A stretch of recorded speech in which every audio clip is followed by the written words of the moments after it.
गाजियाबाद पिटाई केस में पुलिस ने ट्विटर इंडिया के एमडी मनीष माहेश्वरी को नोटिस भेजा है। उन्हें 7 दिन के अंदर लोनी बॉर्डर थाने में अपना बयान दर्ज कराना होगा।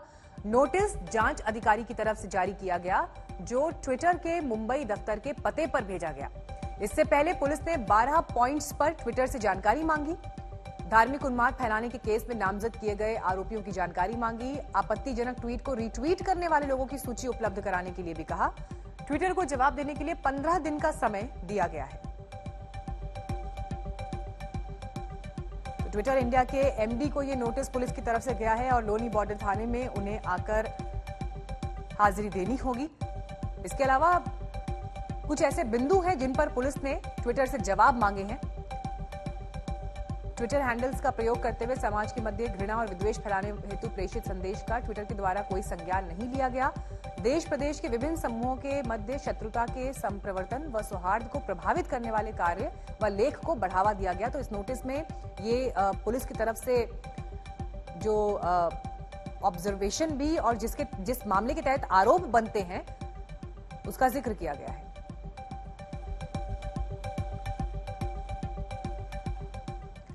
और इस बीच आज शाम 4 बजे ट्विटर के अधिकारी संसद की समिति के सामने पेश होंगे। संसद की जिस समिति के आगे ट्विटर के अधिकारियों को पेश होना है, उसकी अगुवाई शशि थरूर कर रहे हैं। संसदीय समिति के सामने ट्विटर को बताना होगा कि अपने मंच के दुरुपयोग को रोकने के लिए वो क्या कर रहे हैं। शशि थरूर की अगुवाई वाली सूचना और प्रौद्योगिकी संबंधी संसदीय समिति ने ट्विटर और फेसबुक समेत सोशल मीडिया की कई दिग्गज कंपनीज को समन भेजा था।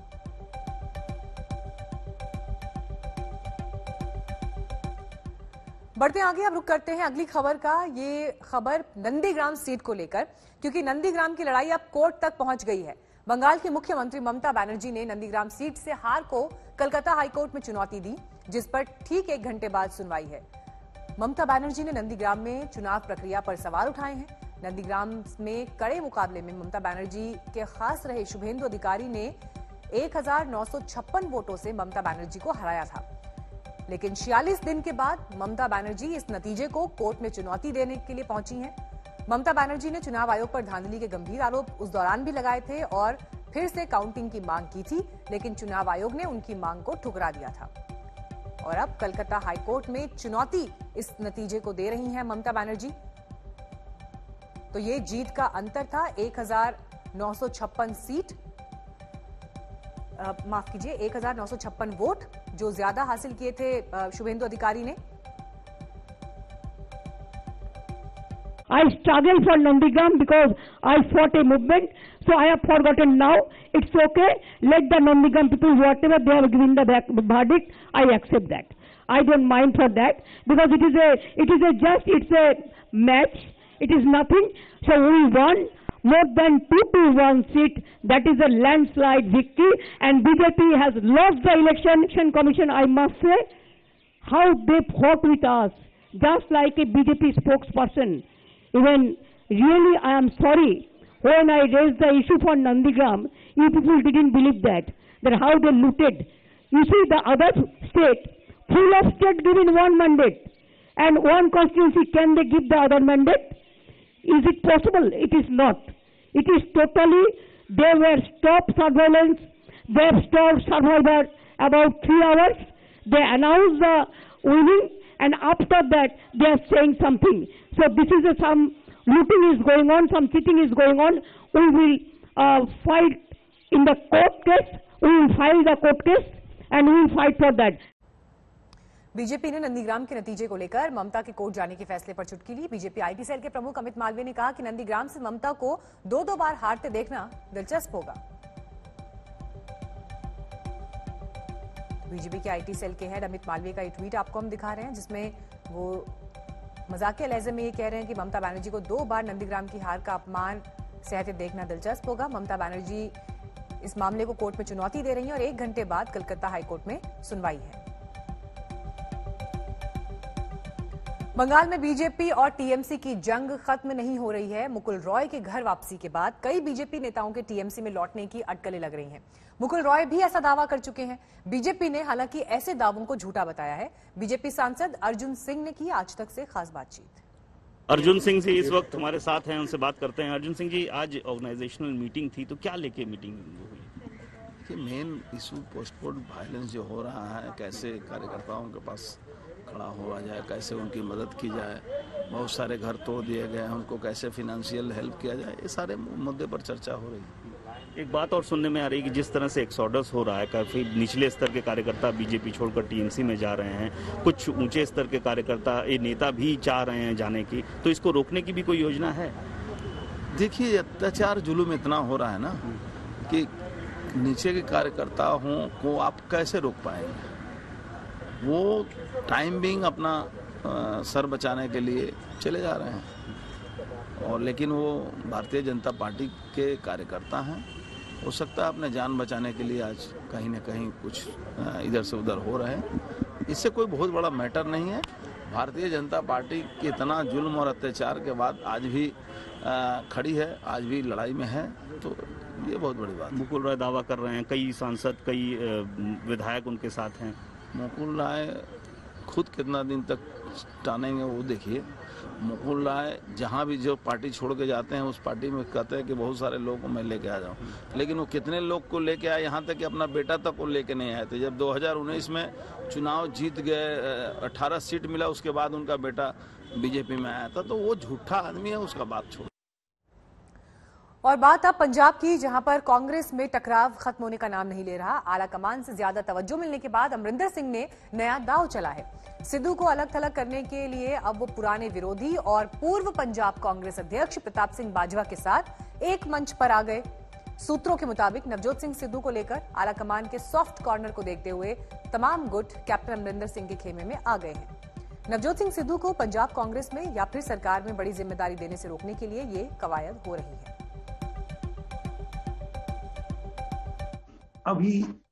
अभी मुझे ऐसी जानकारी तो नहीं है, लेकिन कैप्टन अमरेंद्र सिंह जी से हम कुछ बात करेंगे और आवश्यकता क्या पड़ेगी आवश्यकता कैप्टन जो है नवजोत सिंह एक दो नेता है, उसे भी बात करें। और अब बात चाचा भतीजे के बीच जंग की, जो खत्म होती नहीं दिख रही। पशुपति पारस ने राष्ट्रीय अध्यक्ष चुने जाने का ऐलान किया तो चिराग ने पार्टी संविधान के खिलाफ बताते हुए 20 जून को राष्ट्रीय कार्यकारिणी बुलाने का ऐलान कर दिया। चिराग ने खुद को शेर का बेटा बताया था और सुप्रीम कोर्ट तक इस लड़ाई को ले जाने की बात प्रेस कॉन्फ्रेंस में की थी। चुनाव प्रक्रिया समाप्त हुआ, मैंने आमंत्रण किया राष्ट्रीय अध्यक्ष पद के लिए। कोई दूसरे व्यक्ति के दल में किन्हीं का दूसरा नामांकन नहीं हुआ। निर्वाची पदाधिकारी के द्वारा मुझको निर्विरोध राष्ट्रीय अध्यक्ष पद के लिए निर्वाचन घोषित किया गया। जो संसदीय दल के नेता का भी जो इन्होंने चुनाव किया, मैंने माननीय अध्यक्ष लोकसभा, उनको भी मैंने पत्र लिखकर इसको रिकंसिडर करने का मैंने उनसे आग्रह किया है। इसको रिकंसिडर करने की ज़रूरत इसलिए है क्योंकि मेरी पार्टी से जुड़े हुए कोई भी विषय को आप मेरी पार्टी के संविधान के विपरीत आप उस पर निर्णय नहीं ले सकते। मेरी पार्टी का संविधान कहता है कि जो भी हमारा नेता सदन में होगा, पार्लियामेंट में होगा या असेंबली में होगा, उसका चुनाव केंद्रीय संसदीय बोर्ड करेगा, सेंट्रल पार्लियामेंट्री बोर्ड करेगा। इन्होंने महज 5 सांसदों की सहमति से इन्होंने जाकर अपने आप को संसदीय दल का नेता घोषित कर दिया। ओम बिरला जी, स्वाभाविक सी बात है, उनको मेरी पार्टी के कॉन्स्टिट्यूशन की जानकारी नहीं होगी और उन्होंने सांसदों की मौजूदगी देखी और जो कि 2/3 से यकीनन ज़्यादा है, तो उसकी मौजूदगी में उन्होंने उनको नेता घोषित कर दिया। पर मैंने उनको पत्र लिख के इसी बात की जानकारी दी है कि उनकी ये नियुक्ति पूरी तरीके से वैध है। समय दीजिए, समय दीजिए आप। अभी मैं बना हूँ तो मैं 1 ही मिनट में तो डिसीजन नहीं लूँगा। मेरा प्रयास रहेगा 10 दिन, 1 महीना, 2 महीना में मेरा प्रयास रहेगा पार्टी के संगठन को मजबूत करना। उसमें जो हमारे कार्यकर्ता, चाहे मेरे परिवार के बेटा हो, भतीजा हो या दूसरे कार्यकर्ता हो, जिनको भी नाराज़गी होगी, बैठ के हम लोग आपस में मिलजुल करके समस्या का समाधान करते हैं। मेरे पिताजी की बनाई हुई पार्टी है ये। उन्होंने अपने खून पसीने से, पूरी मेहनत से, और पार्टी को इस तरीके से बिखरता हुआ, इस तरीके से टूटता हुआ मैं नहीं देख सकता। पार्टी, जब लोग बात करते हैं राजनीतिक दल की ना कहीं लोगों की सोच सिर्फ सांसद और विधायकों पे आकर सीमित हो जाती है। बट पार्टी सांसद और विधायकों से नहीं बनती, पार्टी बनती है तो पार्टी के संगठन से, पार्टी के पदाधिकारियों से। आज की तारीख में मेरे संगठन के तमाम लोग मेरे साथ खड़े हैं, मेरे तमाम स्टेट प्रेसिडेंट्स, मैं बिहार की बात करूं, मेरे तमाम जिला अध्यक्ष, मैं देश भर के भी जिला अध्यक्षों की बात करूं, अधिकांश मेरे जिला अध्यक्ष मेरे साथ खड़े हैं। जनता को वैक्सीन लगाने के नाम पर कैंप लगाकर फर्जीवाड़ा करने का मामला सामने आया है। मुंबई में पढ़े लिखे लोगों की सोसाइटी में वैक्सीन लगाने के नाम पर नकली टीका लगाकर पैसा वसूलने के फर्जीवाड़े का पर्दाफाश हुआ।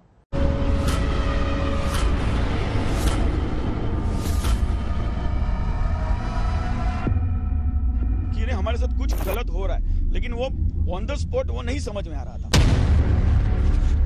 We want to know for the authenticity कि क्या गया है हमारे बॉडी में, the first and foremost.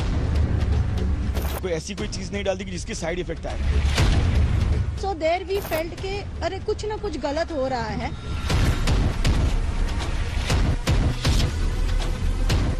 Of course it's a big scam. घोटाला, भ्रष्टाचार, करप्शन, लूट, ऐसा फर्जीवाड़ा जिसमें कुछ लोग आए, वैक्सीन लगाने की बात कही, वैक्सीन की डोज निकाली, टीके की डोज भरी, लेकिन शरीर में कोई वैक्सीन वाली दवाई नहीं, बल्कि ना जाने क्या इंजेक्ट करके करप्शन की कमाई करके चले गए।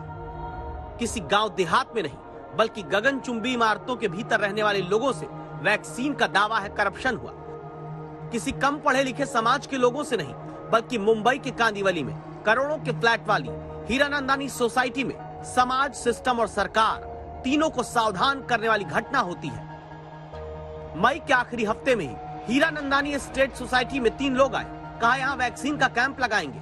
सोसाइटी के 390 लोग उस वैक्सीनेशन कैंप में कोरोना से बचने का टीका लगवाने पहुंच गए।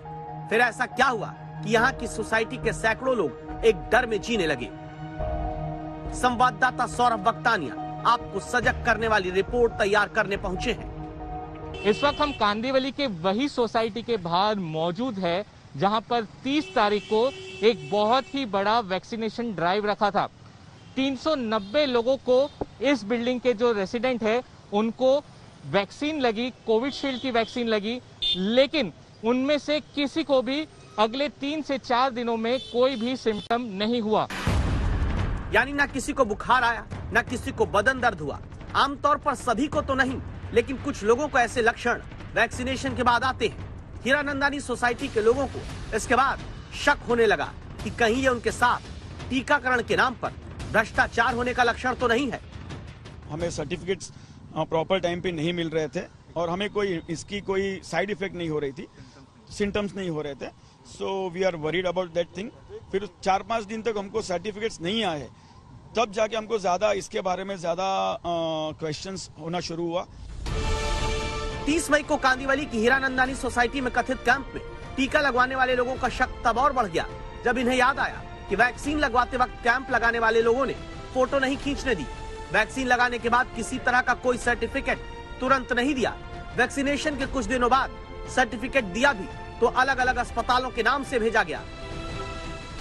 अब मुंबई की इस हाई राइज बिल्डिंग के लोगों का डर भी हाई राइज कर चुका है। डर इस बात का कि वैक्सीन के नाम पर न जाने क्या लगाकर करप्शन किया गया। सो देयर वी फेल्ट के अरे कुछ ना कुछ गलत हो रहा है। एंड देन सर्टिफिकेट जो आते हैं, जनरली गवर्नमेंट के सर्टिफिकेट जो आते हैं वो 15-20 मिनट में या विद इन 1-2 आवर्स आ ही जाते हैं, at the most 24 hours. But हम लोग को किसी को भी कोई भी सर्टिफिकेट नहीं आया।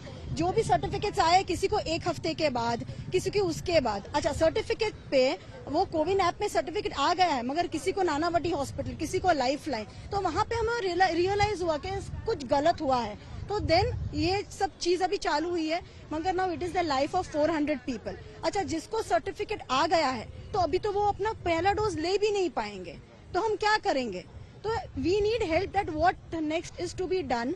एंड ये जो सर्टिफिकेट है वो पहले वॉइड करना पड़ेगा या तो फिर एंटीबॉडी टेस्ट करना पड़ेगा। हमें वो भी नहीं पता है कि हमारे एक्चुअली बॉडी में गया क्या है। तो हम लोग सोच रहे हैं कि किसी डॉक्टर की एडवाइस ले और इसके बारे में आगे क्या कार्रवाई करे, सबकी इम्यूनिटी चेक करे कि क्या हुआ, हमें क्या इंजेक्ट किया है। पहले तो कोई ऐसी कोई चीज नहीं डाल दी कि जिसकी साइड इफेक्ट आए। We want to know for the authenticity कि क्या गया है हमारे बॉडी में। आज तक ने जब जनता के इस मुद्दे पर दस्तक देनी शुरू की तो पुलिस हरकत में आई।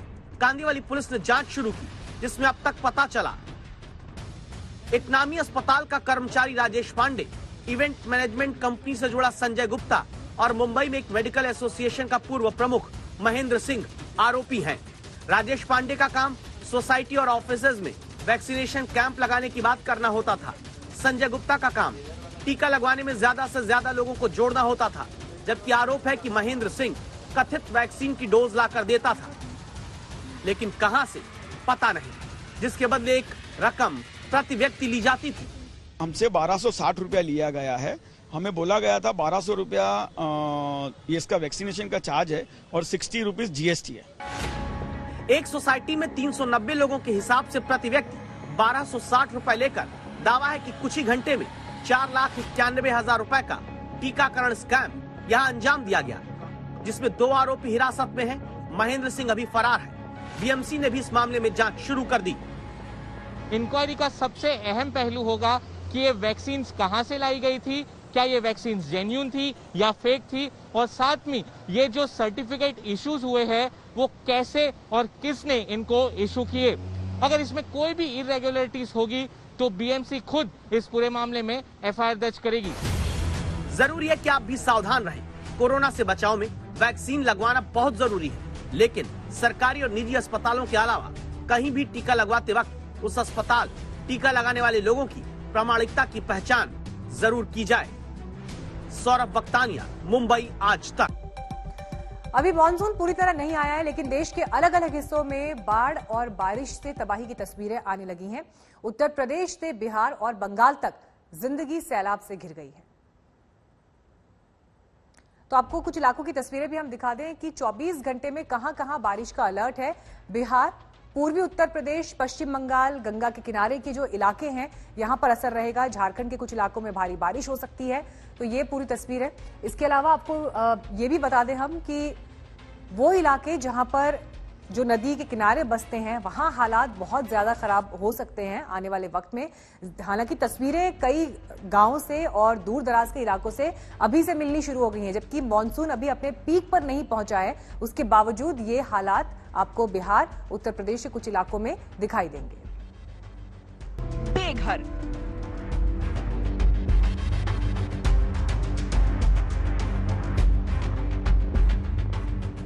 ध्वस्त तटबंध, सड़कें जलमग्न,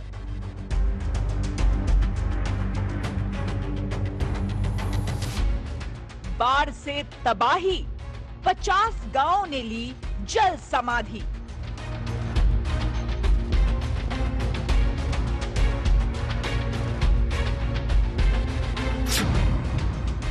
उफान पर राप्ती, दहशत में श्रावस्ती।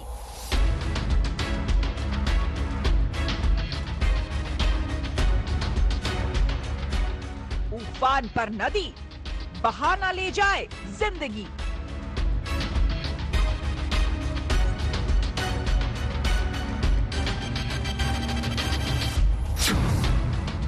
सिद्धार्थ नगर में बेकाबू नदी ने घेरा।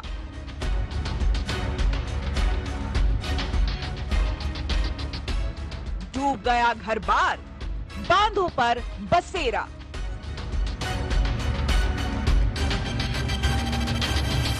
उफान पर दरिया है, डूब कर जाना है।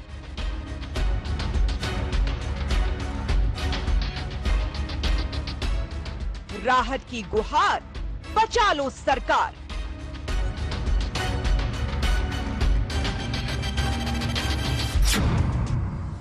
सीतापुर में बुरे फंसे DM SP।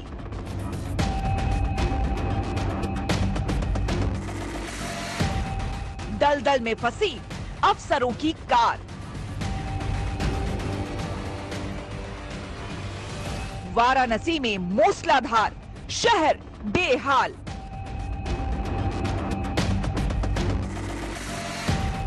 बंगाल के हुगली में कहर, सैकड़ों बेघर। बेकाबू नदी, सैलाब में जिंदगी।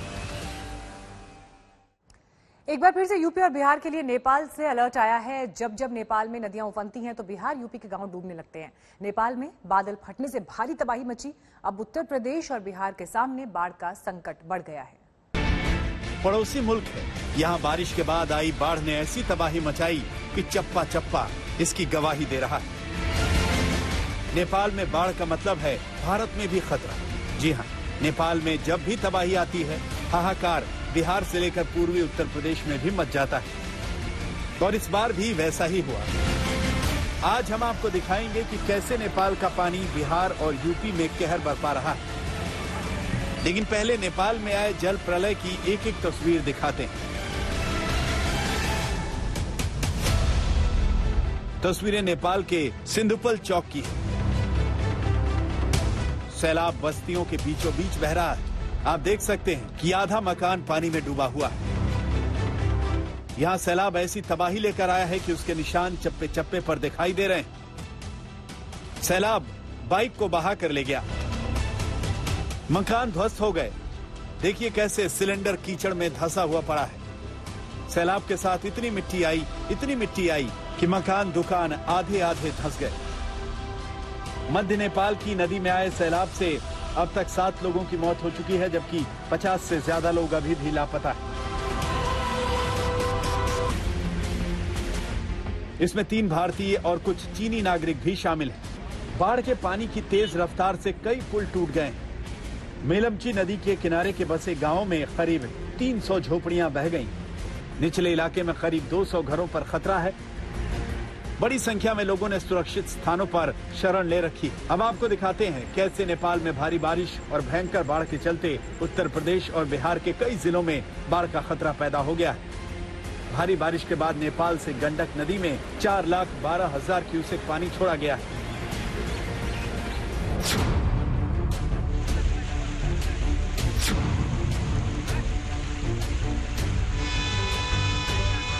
ये है बिहार के गोपालगंज की तस्वीरें। यहाँ 2 महीने पहले बनी सड़क बाढ़ के पानी से ध्वस्त हो चुकी है। बाढ़ ने जीवन अस्त व्यस्त कर दिया है।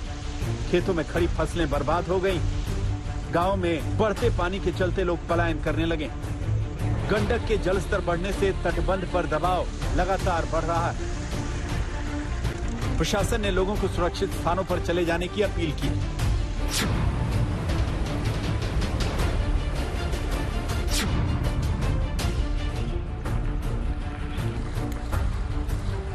गंडक नदी तेजी से खतरे के निशान के ऊपर बह रही है। इसे देखते हुए सिंचाई विभाग ने अलर्ट जारी कर दिया है। हम आपको बता दें कि बिहार के वाल्मीकि नगर में तबाही मचनी शुरू हो गई। वाल्मीकि नगर में गंडक नदी पर बनाए गए बैराज के सभी 36 फाटक खोलने पड़े हैं। घर, मंदिर, सड़क और खेत सब कुछ पानी में डूबे हुए हैं। लोग घरों में कैद होकर रह गए। कई गांवों में पूरी तरह से पानी घुस चुका है। पूरे जिले में जनजीवन अस्त व्यस्त हो चुका है।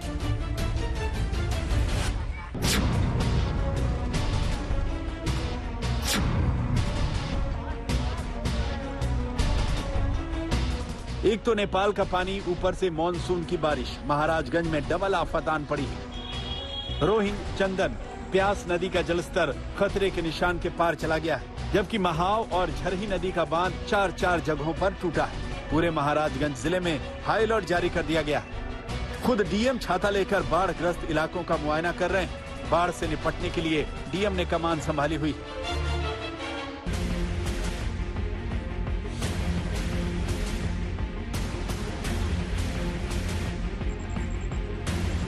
और ये है यूपी के सिद्धार्थनगर के बर्डपुर ब्लॉक की तस्वीरें। गांव में पानी घुस चुका है, घरों में पानी ही पानी है। कूड़ा और घोघी खतरे के निशान से ऊपर बह रही। यहाँ पिछले 4 दिनों से लगातार बारिश हो रही है, जिससे हालात अब बिगड़ने लगे हैं। आज तक ब्यूरो।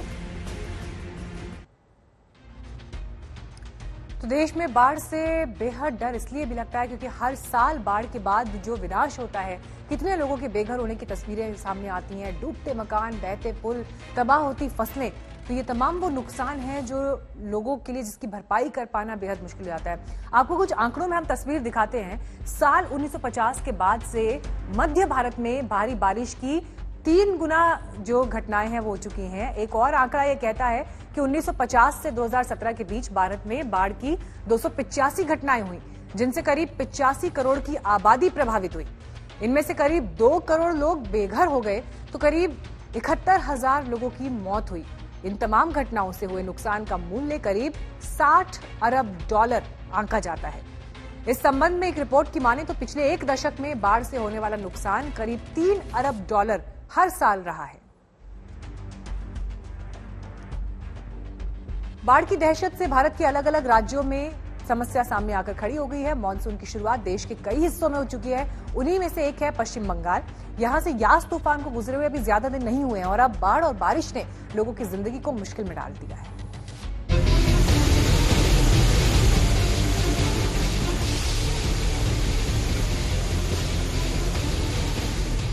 पश्चिम बंगाल से भी लगता है कुदरत कुछ ज्यादा ही रूठी हुई है। पहले यास तूफान ने तबाही मचाई और अब मॉनसून के आते ही कुदरत फिर से कहर बरपाने लगी है। पश्चिम बंगाल के कुछ हिस्सों में लगातार बारिश हो रही है। सबसे पहले आपको बंगाल के पुरुलिया के हालात दिखाते हैं। ये देखिए, सैलाब कैसे पुल के ऊपर बह रहा है। गाड़ियां सैलाब के बीच से होकर गुजर रही हैं, जबकि बहुत सारे लोग इंतजार कर रहे हैं कि वो पुल पार करने का जोखिम लें या ना लें। पुरुलिया में कई गांवों का संपर्क कट चुका है। करीब 20,000 की आबादी बाढ़ से प्रभावित है। हुगली जिले के आरामबाग में सैकड़ों की आबादी अभी से बाढ़ की त्रासदी झेल रही है। भारी बारिश के चलते रिहायशी इलाकों में पानी घुस गया है। बारिश के इस कहर से करीब 3,000 लोगों की आबादी प्रभावित है। आरामबाग इलाके में बहने वाली द्वारकेश्वर नदी धीरे धीरे खतरे के निशान से ऊपर बहने लगी है। নিচেতে ছিটে বেড়ার ঘর এমনি জল ঢুকে গেছে প্লাস ধরো আসবাবপত্র আছে সব ভাসে যাচ্ছে। বাচ্চাদের খাওয়া দাওয়ার অসুবিধা, কাজকর্ম এখন নেই, সেই জন্য বাঁধে উঠে আসতে হচ্ছে। बाढ़ के चलते अब इलाके में रेस्क्यू ऑपरेशन किया जा रहा है और लोगों को ऊंचे और सुरक्षित स्थानों पर पहुंचाया जा रहा है। नगर पालिका, पुलिस, सिविल डिफेंस और डिजास्टर मैनेजमेंट की टीमें इलाके में राहत और बचाव का काम कर रही हैं। पिछले 2 दिनों से हो रही बारिश से पश्चिम बंगाल के बांकुड़ा में भी बाढ़ जैसे हालात बन गए हैं। बांकुड़ा के नंबर 2 प्रखंड में पुल करीब 5 फुट पानी के नीचे चला गया है और पुल से लोगों का संपर्क पूरी तरह से कट गया है। गंधेश्वरी नदी का जलस्तर धीरे धीरे बढ़ रहा है और निचले इलाकों में लोगों के लिए खतरा बढ़ता ही जा रहा है। और ये है बंगाल के वीरभूम के हालात। नदी उफन रही है, पुल बह गया है, मूसलाधार बारिश हो रही है। यहाँ पुल बहने से 2 बाइक सवार भी बह गए, लेकिन उन्हें वक्त रहते बचा लिया गया। बंगाल की राजधानी कोलकाता में भी जोरदार बारिश हुई है। कोलकाता के कई निचले इलाकों और सड़कों पर पानी भर गया। मौसम विभाग के अनुसार कोलकाता में गुरुवार सुबह 8:30 बजे तक 24 घंटे में 144 मिलीमीटर बारिश दर्ज की गई। बुधवार रात से काफी बारिश हो रही है कोलकाता में और हम देख पा रहे हैं यहाँ पे इस वक्त कॉलेज स्ट्रीट पर काफी पानी जमा हुआ है और जो गाड़ियां जा रहे हैं यहाँ पे वो काफी रिस्क लेके जा रहे हैं क्योंकि कई गाड़ियां रास्ते पे ब्रेकडाउन उनका हुआ है और यहाँ पे देख पा रहे हैं कि लोग साइकिल से जा रहे हैं, लोग पैदल भी जा रहे हैं क्योंकि काफी पानी यहाँ पे जमा है। मानसून की पहली बारिश में ही कोलकाता जलमग्न हो गया और इसी के साथ कोलकाता नगर निगम की पोल भी खुल गई। मौसम विभाग ने अगले 24 घंटों तक बारिश जारी रहने का अनुमान जताया है। बंगाल की खाड़ी में बने निम्न दबाव के चलते दक्षिण पश्चिम मानसून पश्चिम बंगाल के ज्यादातर हिस्सों में पहुंच गया है। मौसम विभाग की माने तो अगले 3 दिनों में बंगाल के लगभग सभी जिलों में बारिश होने का अनुमान है। कोलकाता से प्रेमा राजाराम के साथ आज तक भी